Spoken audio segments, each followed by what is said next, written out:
31조입니다. 덕과 관상의 상호 관계성. 오늘 하고자 했던 주 제목입니다. 덕에서 관상으로 하는 그 내용은 덕의 필요성에 대한 이야기입니다. 덕의 필요성은 두 가지인데요. 하나는 신학적인 덕과 윤리적인 덕. 신학적인 덕은 믿음, 소망, 사랑에 대한 신덕, 망덕, 애덕. 믿음의 덕, 소망의 덕, 사랑의 덕. 그리고 그것만으로 되는 게 아니라는 거죠. 그럼 뭐냐? 윤리덕이. 그래서 그 두 가지를 이야기한다는 것을 딱 기록해 놓으면은. 두 번째 거 뭐라 그랬습니까? 예? 두 번째 거 신학적인 덕은 신덕, 망덕, 애덕. 네. 다음에 윤리적인 덕. 예.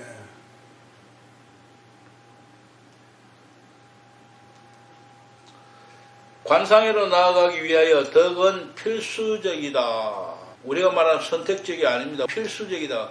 하나인가 하나가 되려면은 덕을 쌓는 것은 필수적이다. 이 덕은 뭐냐? 기독교 믿음, 소망, 사랑에 대한 그것만이 아니다. 세상의 윤리적인 덕도 다 쌓아야 돼. 세상에 손가락질 받아서 안 되죠. 예. 사실 세례 성사를 통하여, 세례식을 통하여 우리에게 주어진 신학적인 삼덕의 성장 없이 관상은 불가하다. 여기서 세례식은 물세례 주는 물세례, 이 세례를 말하는 거 아닙니다. 여기 세례는 뭐예요? 성령 세례를 말하는 겁니다. 한편 관상 역시 이 세 가지 덕의 성장을 위하여 우리에게 주어지는 특별한 선물이라고 해야 된다. 하나님이 왜 우리를 관상으로 이끌어 가느냐? 그거는 신덕, 망덕, 애덕.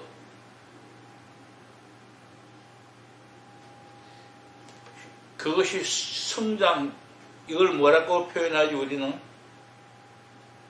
성화라고 하죠. 바로 성화를 위해서다. 그런데 우리는 어떡합니까? 그냥 기도만 생각하고 있는 거예요. 그것이 근본적으로 바뀌어야 한다는 이야기입니다. 자, 그 밑에 고백록에서 이러한 여정을 찾을 수 있다. 고백록은 누가 썼죠? 어거스틴입니다. 아우구스티노에 의하면 하나님의 관상에 이르기 위하여 상승하고 정화될 필요가 있다. 상승하고 정화될 필요가 있다. 상승한다는 게 무슨 뜻인가요? 신앙의 성수. 예, 그냥 뭐 성숙이라고 표현하면 되겠습니다. 목표에 도달하기 위하여 지식과 철학으로는 충분하지 않다.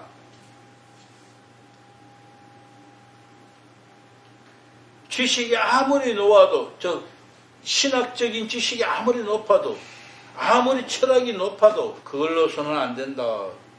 그럼 뭐가 필요하냐?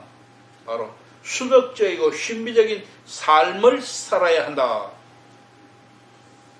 수덕적이고 신비적인 삶을 살아야 한다.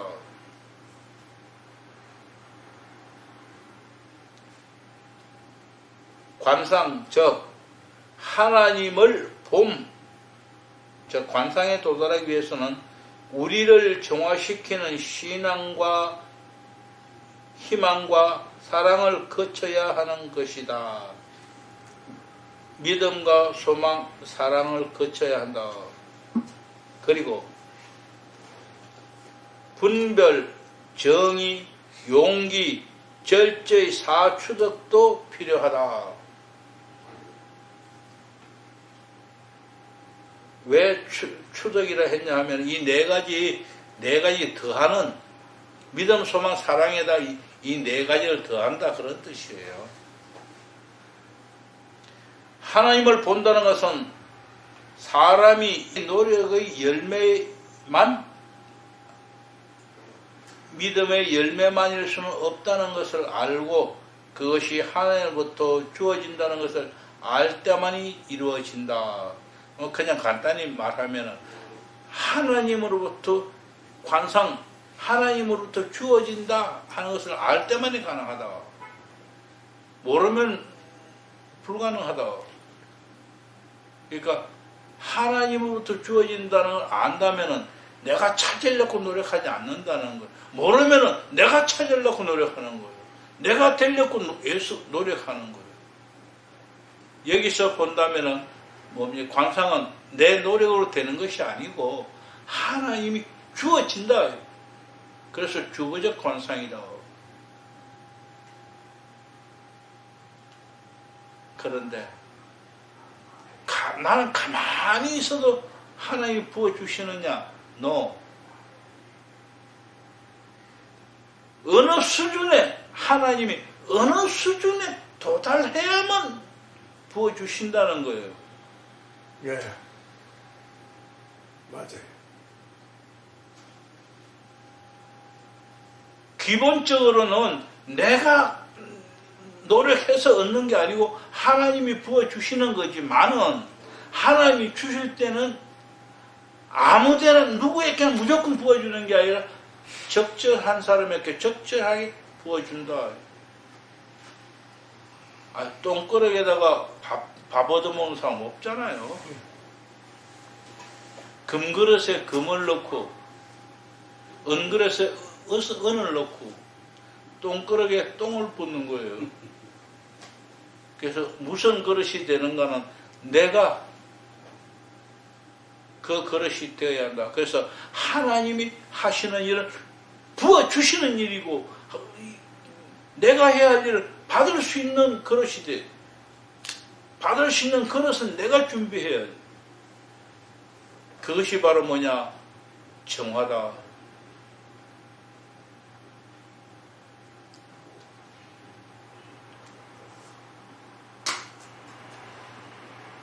관상에 도달하기 위하여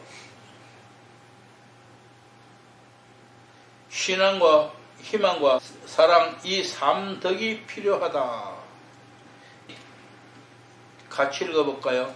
관상이 지성적인 관조이기는 하지만 결코 사람을 배려하지는 않는다. 제가 관조라는 말을 드렸습니다. 관조가 뭐냐? 피조물에 대한 관상이 관조라는 이야기를 제가 했습니다. 그리고 조물주에 대한 관조는 관상이라고 말한다. 여기서 관조라는 말씀은 지성적인 관조이기는 하지만은 결코 사랑을 배제하지 않는다. 왜? 사랑은 어디서 와요? 사랑은 누구예요? 예, 하나님. 하나님이 사랑, 하나님이 베풀어 주는 거예요. 다시 말하면 관상적인 삶은 이성적인 행위에 있다. 비록 본질적으로는 지성적인 행위이기는 하지만 관상은 의지적인 활동, 즉 사랑을 배제하지 않는다.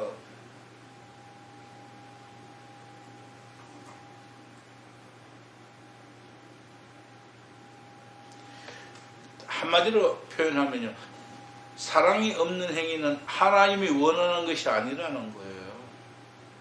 하나님은 우리의 행위가 사랑이 있는 행위를 원하시는 거예요. 그래서 사랑이 있는 행위를 하나님이 기뻐하시고 함께 하시고 부어주시고,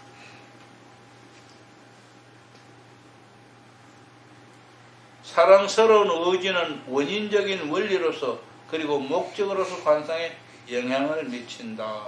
자, 지금 우리는 어거스틴이 말하는 어거스틴의 고백록에 기록된 관상에 대한 이야기를 찾아보았습니다. 그러면 십자가 요한은 어떻게 말하느냐? 32쪽입니다. 십자가 요한은 이성과 의지가 함께 나아가고 서로 존재의 완성을 향해서 도와주는 것처럼 신앙과 사랑도 그들 사이에 긴밀히 관계되어 있어서 서로 영향을 준다고 분명히 확인했다. 예. 믿음과 소망과 사랑, 이게 서로 긴밀하게 관계되어 있다. 어떻게 관계되느냐 설명이 그 밑에는 신앙은 사랑을 탄원하고 촉진하고 사랑은 신앙을 분명히 해준다. 믿음 없으면 사랑의 표현이 안 나오겠죠. 사랑하는 마음이 있어도 딱 의지적으로 야 그러고 싶지 않아 하고 자기 욕심을 부린다는 거예요. 그래서 사실은 그 욕심을 버릴 수 있는 건 뭐냐? 하나님에 대한 믿음입니다. 그래서 사랑과 믿음의 관계가 그렇게 이루어진다. 사랑하면서 생동하고 약동하는 신앙에 도달한다. 그리고 순수한 신앙은 하나님과 이웃에 대한 사랑을 강화시킨다. 사람이 신앙 안에서 뛰어나게 되면 그만큼 하나님으로부터 오는 주입적 사랑도 뛰어나게 된다. 우리의 믿음이 장성해지면 하나님이 주입하는 은혜도 더 커진다. 비대한다. 더 큰 사랑을 소유하게 되면 될수록 그만큼 하나님을 그를 비추시고 그를 조명하시고 그에게 성령의 선물도 주시는데 이는 사랑이 그러한 통교의 수단이고 원인이기 때문이다. 즉 사랑이 하나님과 교제에 교통하는데 수단이고 원인이다. 사랑이 없으면 교제할 수 없고 또 하나님과 교제하는 수단은 사랑이다. 그런 얘기. 믿음과 사랑의 관계는 그런데 그럼 덕들은 애덕 안에서 피어오르고 합류한다. 모든 덕이 사랑 안에서 애덕 안에서 피어오르고 향유한다. 그리고 사랑 안에서 기초되고 보존된다. 피어오를 뿐만 아니라 기초되고 보존된다.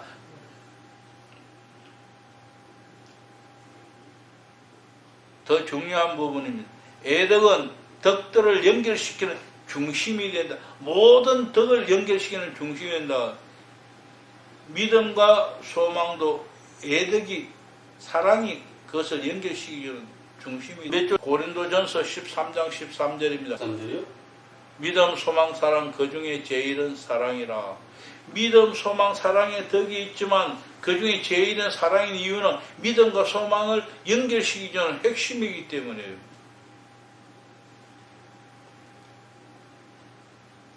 제가 이 다음에 테레사는 자기 안에 하나님에 대한 사랑이 그리고 애덕이 열렬할수록 그리고 매일 그분에 대한 영예와 영광의 갈망이 자라날수록 그분을 보고 싶다는 갈망은 강렬해진다. 가끔 미친 듯한 충동을 갖게 되고 커다란 걱정과 사랑의 특별한 효과들과 함께 죽고 싶다는 갈망을 갖게 되었다. 이건 테레사 자신에 대한 이야기예요. 또한 테레사는 늘상 더 큰 완덕의 길을 따르고 싶어하고 열렬하게 우리에게 아주 작은 이 의지지만 죄까지도 짓지 못하도록 설득하였다. 다음에 이와 같이 관상에 도달하기 위하여 중요한 부분이죠. 관상의 신학적인 삼덕, 즉 믿음, 소망, 사랑이 필요한 것은 물론이고 윤리덕도 갖추어야 한다. 여기는 왜 믿음, 소망, 사랑이라고 썼느냐? 그거 제가 고친 거예요. 왜 중요한 부분이라고 표현했기 때문에 제가 고쳤어요. 자, 거기까지만 보면 관상과 덕의 관계에서 어거스틴이 말한 것과 십자가 요한이 말한 것과 테레사가 말한 것이 각각의 어떤 내용이냐 구분할 수 있을 것입니다. 그런데 좀 다른 것 같은데 다른 것 같으면서 다 같다 이렇게 표현하고 싶어요. 조금 다른 것 같은데 따져보면 다 같은 말이다. 자, 오른쪽 페이지에 가서 보면은 위에서 읽어볼게요. 두 번째 줄에 토마스 아퀴나스요. 자신도 관상에 있어서 윤리덕의 중요성을 이야기한다. 윤리덕은 준비로서 관상 생활에 들어간다. 왜 윤리덕을 이야기하느냐? 신학적인 것이 아니고 왜 윤리덕을 이야기하느냐? 우리 아까 처음에 질문할 수 있었을 겁니다. 그 답은 이겁니다. 준비다. 도덕적인 세상에 도덕적으로 살지 않는 사람이 기도한다고 이루어지느냐 이 말을 하고 싶은 거예요. 도둑놈이 교회 와서 기도한다고 관상에 이를까요? 아니죠. 기본이 윤리덕이 도덕적인 삶이 살아야 하는 거예요. 맞습니다. 그 위에 관상이 필요하다. 그래서 덕을 수련하는 데는 이 두 가지를 이야기하고 있다.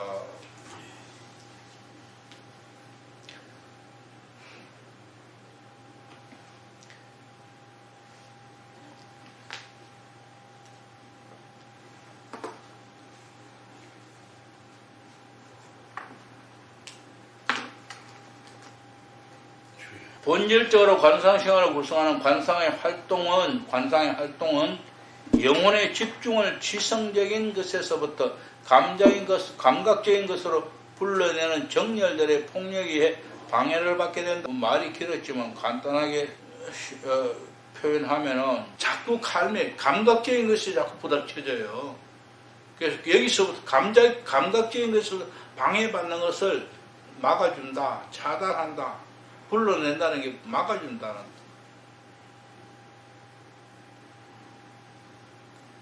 그러니까 한마디로 말하면 뭡니까? 감각적인 삶에서 벗어나야 한다는 거예요.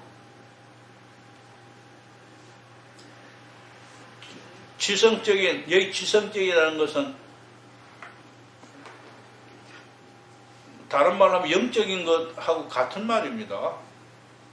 외부적인 동료에 의해서 방해를 받게 된다. 그래도 도덕적인 덕들은 열정의 폭력을 제거한다는데 도덕적인 덕들은 열정의 폭력을 제거하고 외부적인 일들의 동료를 진정시키기 위하여 필요하다. 그러므로 윤리덕들은 관상생활의 준비에 속하인다. 이 말을 기억하시면 됩니다. 위의 것들은 이 말을 설명하기 위한 내용들입니다. 그렇습니다. 결론이 윤리덕은 관상생활의 준비에 속하게 된다. 테레사는 기도의 성장에 있어서 여기는 줄을 것이 제가 부른 대로 기도의 성장에 있어서 줄을 끊고 그 밑에 줄에 겸손의 부족만큼 그것을 방해하는 것이 없다. 줄을 끊고요. 다음에 관상을 위한 필수적 준비로서 그리고 참된 적절한 기준으로서 겸손을 제시한다. 줄을 꺼십시오. 그렇게 줄을 끄면은 기도의 성장에 있어서 겸손의 부족만큼 관상을 방해하는 것이 없다. 그래서 관상의 적절한 기준은 뭐냐? 겸손이다. 또한 성령은 완덕을 향한 비약에 있어서 아량성과 항구함에 대하여도 이야기한다. 아량성과 항구함. 아량성은 뭡니까? 그냥 이해해주고 베풀어주는 거고, 그리고 항구성, 중간 끝이는 게 지속적으로 항구하게 나아가는 그런 것도 이야기한다. 그 밑에 같이 한번 읽어볼까요? 겸손이야말로 기도에서 가장 큰 구실을 하는 것으로서 이미 말한 바와 같이 어떻게 하면 이 덕을 잘 닦을 수 있는지를 알아두는 것이 긴요할 뿐더러 기도의 형상 사람인 누구에게나 그것은 절대로 필요한 것입니다.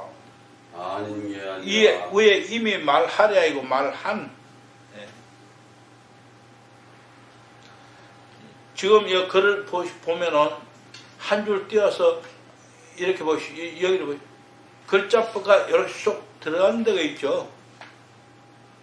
예, 예. 그것은 테레사가 직접 말한 거예요. 그래서 겸손이 가장 큰 구실을 한다.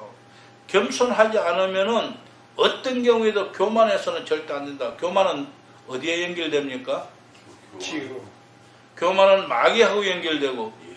겸손은 하나님하고 연결된다. 표현하면 그렇게 표현해. 그래서 겸손은 절대로 필요한 것이다. 자, 보십시오. 만약에 박태서이가 겸손했다면 사단이 됐을까요? 안 됐을까요? 안 됐죠. 절대로 안 됐죠. 문선명이가 겸손했다면 안 됐죠. 그는 교주가 안 됐어요. 14쪽에 위에서 네 번째 줄에 특히 요구되는 것이 겸손이다. 그러나 겸손과 극기와 이탈 그리고 다른 덕들이야말로 항상 틀림이 없습니다. 겸손하다 겸손만으로 되는 건 아니다. 왜? 극기도 필요하고 이탈도 필요하다. 이탈은 왜 필요하죠? 세상에서 이탈이 돼야 되니까. 그 이탈은 아닙니다. 바르게 말하면 욕심에서 이탈하는 거예요. 아, 그러네. 자아에서 이탈하는 거예요. 세상에서 이탈하면은 답수도로 들어가야지. 그렇지. 예. 세상 속에서. 아우구스티노 역시 관상에 도달하기 위하여 정화의 과정 속에서 윤리적인 덕을 닦을 필요성에 대하여 언급하였다. 우리가 정화하는 과정에서 윤리적인 덕이 반드시 필요하다. 신학적인, 신비적인 것만이 아니라 세상 윤리적인 것도 다 지켜야 한다는 거예요. 정화 작업은 어거스틴의 언어로서 세 가지 영역을 향하여 도식적으로 방향 지어진다. 우리는 이것들을 고행, 집중, 겸손으로 부를 수 있다. 어거스틴은 정화 작업을 고행과 집중과 겸손으로 분류했다. 이 세 가지 형태를 심화하는 것은 어거스틴의 모든 수덕적인 측면을 말하는 것으로 의미한다.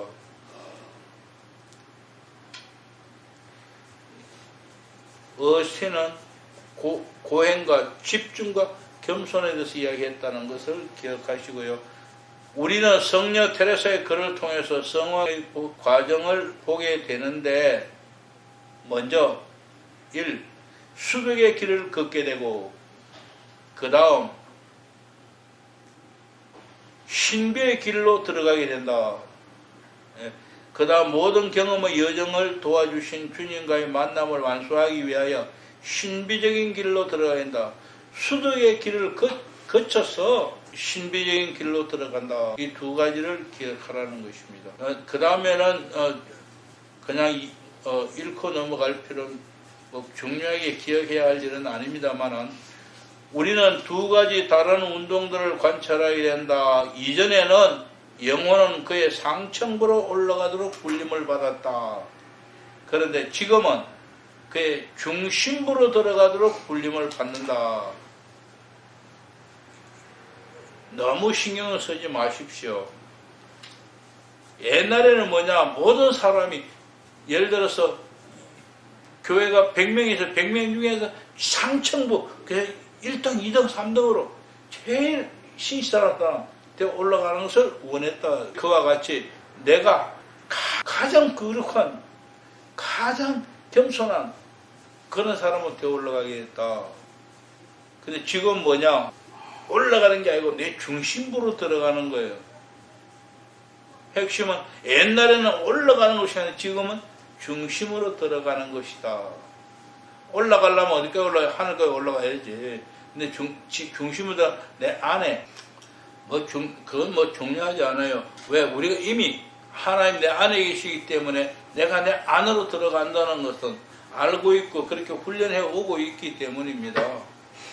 35쪽에 첫 번째 움직임은 수백과 고행 정화가 이루어진다.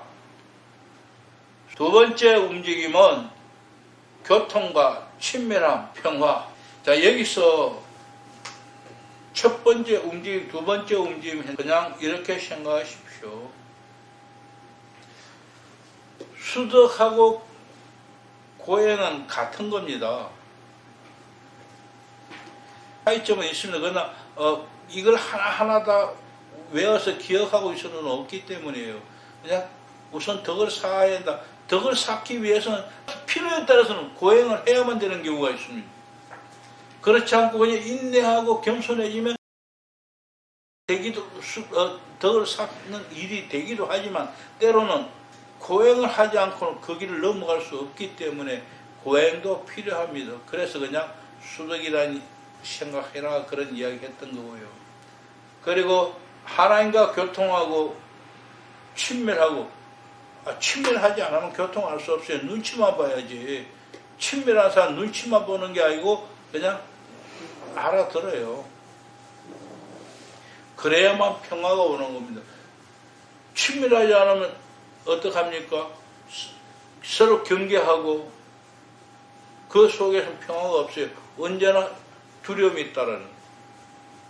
그래 친밀하면은 그냥 경계하지 않고 서로 교제하고 평화로워지는 거예요.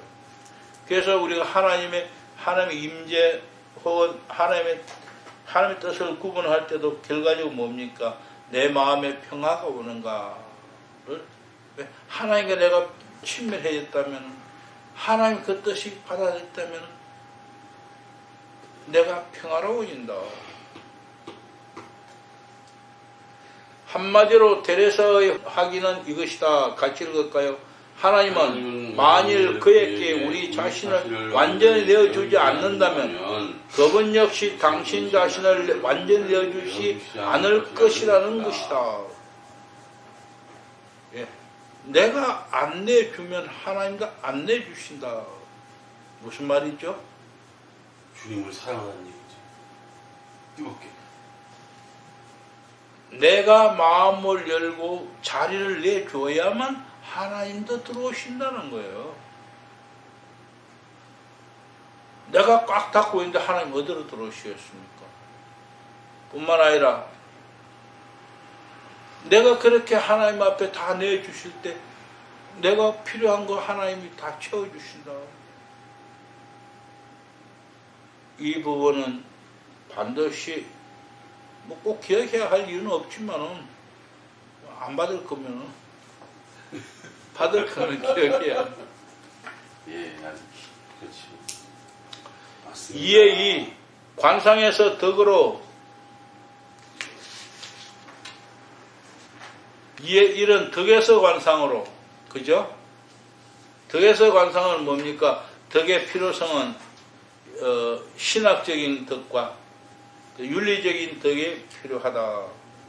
다음 이에 관상에서 덕으로 관상과 덕은 어떤 관계가 있는가 하는 이야기를 지금 이야기하는 겁니다. 관상에서 덕으로 관상은 덕과 어떤 관계가 있는가? 먼저 관상에 도달하기 위한 준비로서 신학적인 덕들과 윤리적인 덕의 필요성을 대하여 알아보았다. 이에 이를 이야기하는, 이 정리해서 한마디로 말하면 그렇다는 거예요. 그럼 이제 어떻게 하느냐? 관상이 덕들과 어떤 관계 갖고 있느냐?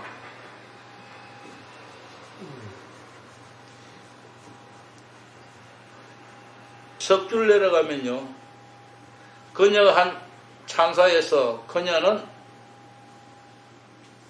관상을 영적 생활의 성장을 위한 효과적인 요인이라고 분명하게 강조했다.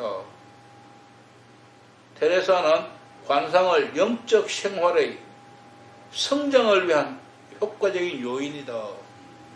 예, 예. 즉 영적 성장을 위해서는 관상을 해야 한다는 거예요. 다른 말로 하면 영적 성장 없이는 관상이 이룰 수 없다. 그렇게도 말해볼 수 있을 것입니다. 섭줄 내려가서 하나님과의 통교는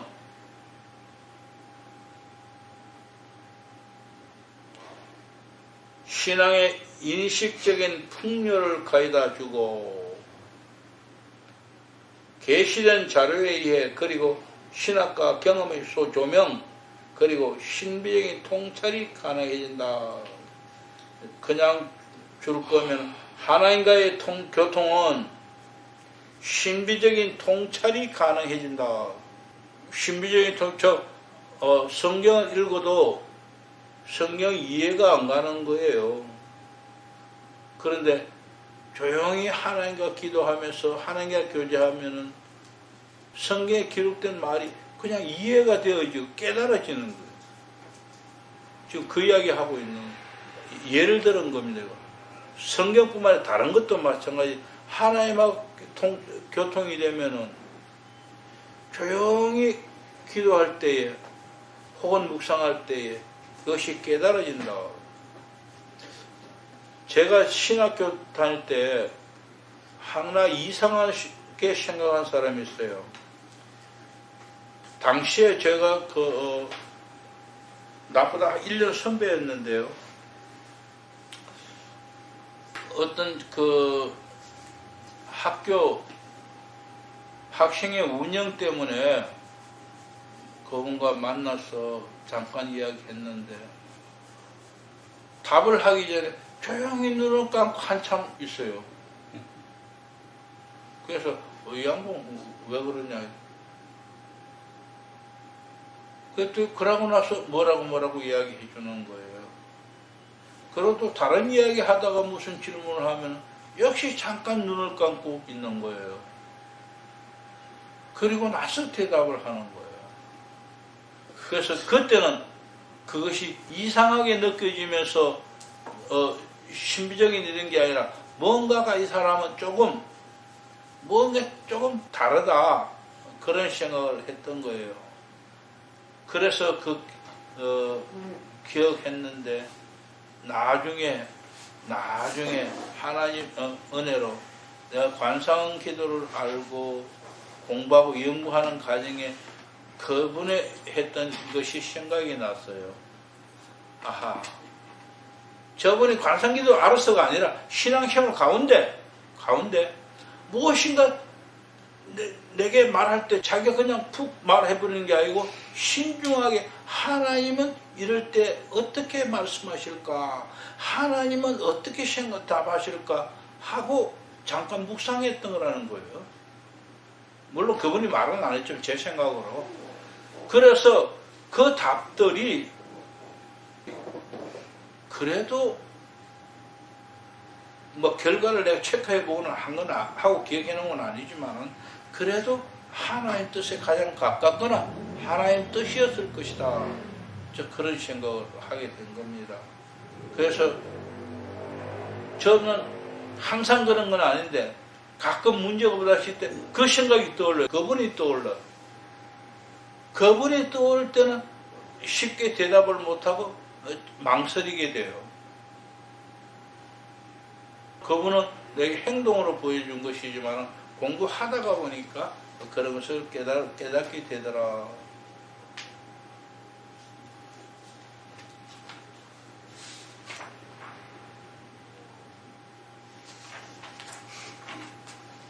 (36조에) 가면은 환상의 열매에 대한 이야기를 아빌라 테레사가 한 내용입니다. 당신의 온갖 은총은 그에게는 너무나 과분하고 아낌없이 주신 은혜로 생각됩니다. 모든 은총은 하나님이 아낌없이 주신 것이다. 그리고 내게 주신데 과분하게 주셨다. 그게 겸손한 표현이죠. 겸손한 표현입니다. 위에서 네 번째 줄에 거기서부터 이 상태에 있어서 사람은 하나님의 사랑을 위해서 목숨이나 영예를 잃는 것을 조금도 두려워하지 않습니다. 하나님 주신 은총 가운데 깊이 묻히면은 죽는 것도 두렵지 않다. 필라테스는 그런 말을 충분히 할 수 있는 것 같아요. 왜? 17살에 순교한다고 집에서 뛰쳐 그런 사람이면 이런 말 할 수 있지 않겠는가? 그런 생각을. 그런데 그 당시에는 개혁이나 이런 게 없었잖아요. 근데 어떻게 순교라는 걸 생각했지요? 전쟁이 있어서 들어가서. 순교는 초대교회 때도 있었고요. 그래서 다 전성대에 내려온 것인데 왜 모르겠습니까? 더군다나 일반이 아니고 귀족 가정이기 때문에 귀족집에서는 아이들이요 자랄 때 귀족집에는 스승이 있어요. 항상 그 집에 있어. 스승이 딱 시간에 아이들에게 그걸 다 가르쳐 오고 네. 17살이나 됐으니까 이미 신앙에 대한 많은 걸 전수받아 배워왔으니까 배우는 과정에 나도 그렇게 죽어야겠다. 마리아와 같이 순교해야겠다. 마리아의 순교가 뭡니까? 처녀가 죽으면 죽겠다 하고 순종하고 하나님의 임재를 받아들인 거예요. 바로 이 테레사가 아마 표현을 모르겠는데 그런 순교로 생각했을 거예요. 그래서 내가 집에 있는 게 아니고 나가서 하나님이 일을 하고 죽겠다는 얘기예요. 그게 집에 있어서 아마 결혼을 했을 거예요. 아마 그 나이면 결혼하라고 난리 났을 때예요. 17살이면. 예. 뭐 그런 거 저런 건 제가 자세히 모르니까 아무튼 좀 그랬다 그런 생각을 합니다. 자, 그 밑에 그리스도인의 희망 역시 하나님과 교통해서 발생된 성장 안에서 아주 정확한 특징을 갖게 된다. 저 모든 게 성장 안에서입니다. 그죠? 성장하지 않으면 아무 소용없고 믿음, 소망, 사랑이 뭡니까? 결국은 성장이 동력입니다. 예. 그래서 지금 뭘 했느냐 하면은 34쪽에서 보면은 정화에 대한 이야기, 어거스틴이 말한 정화에 대한 이야기를 하고 나아가서 35쪽에 신앙에 대한 이야기를 했고 여기서는 희망에 대한 이야기, 믿음에 대한 이야기와 소망에 대한 이야기를 지금 하고 있는 겁니다. 그리고 오른쪽에 37쪽에 하면 사랑에 대한 이야기, 신학적인 사랑은 역시 하나님과 통교의 제왕적 선물, 마음 안에서 강하게 분출한다. 표현도 강력하죠. 이렇게 표현돼. 사랑은 막 솟아나 강하게 분출한다. 하나님을 사랑하면 얼마나 강력했으면 순교하려고 했겠어요. 그 분출하는 마음, 뭐 그렇게 표현해 볼 수 있겠습니다.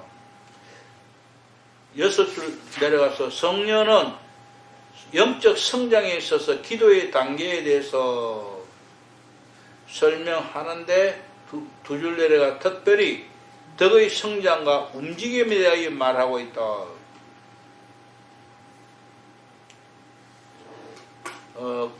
그리고 또 두 줄 더 내려가면은 그것은 지상적인 위안으로부터 분리 그리고 빨간 줄로 보속할 마음 해놨는데 보속하고 갈로 열고 그걸 속죄라고 표현하고 아니면 보석을 속죄라고 바꿔버리든지. 왜 이래 하냐면 우리는 보석이라는 단어를 사용하지 않아요. 그리고 보석이라는 개념이 없어요.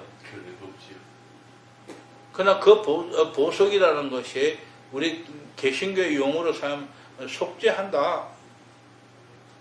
그런 의미인데 차이가 있습니다. 속죄하면 고백만 하면 되는 걸 그건 고백이지 속죄가 아니에요. 그래서 보석이라는 말을 꼭 쓰고 싶지는 않지만은 그 의미는 분명히 알아야 한다. 우리 지상적인 위안으로부터 분리 그리고 보속할 마음, 자신에 대해 낮추는 의견, 그리고 노예적인 두려움의 상실, 그리고 마지막 구원의 신뢰 등이다. 엄청난 표현을 우리의 두려움, 노예적인 두려움이라.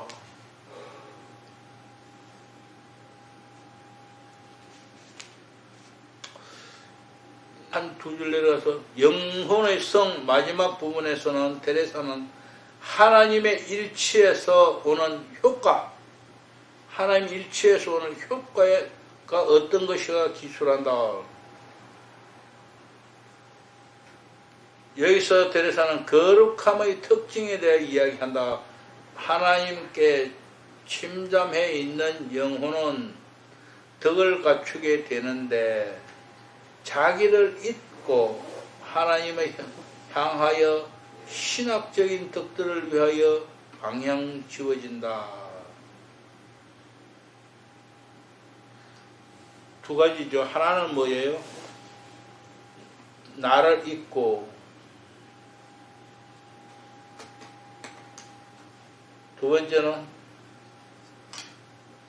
괴로움을 많이 당했다는 욕망이다.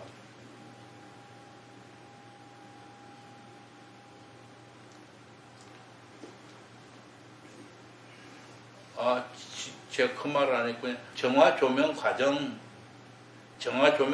두 가지로 표현해. 하나는 내가 더 많은 괴로움을 당하겠다. 이런 모든 것들이 십자가 요한의 갈멜의 산 그림에서 하단부에 선 내용하고 같은 거예요.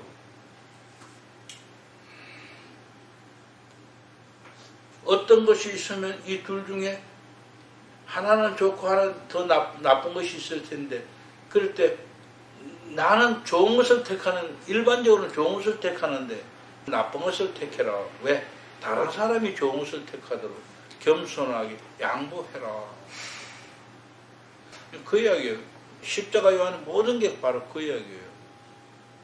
거기서부터 모든 출발이 한다. 아벨라 테레사가 결국은 같은 이야기를 하고 있는 겁니다.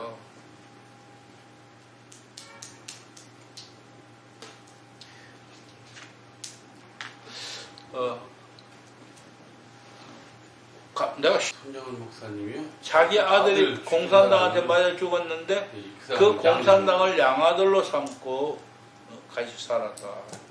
뭐 그게 더 많은 괴로움을 당하는 겸손한 그런 모습 아니었겠습니까? 예. 우리 범인들은 따라가기 힘든 분이지.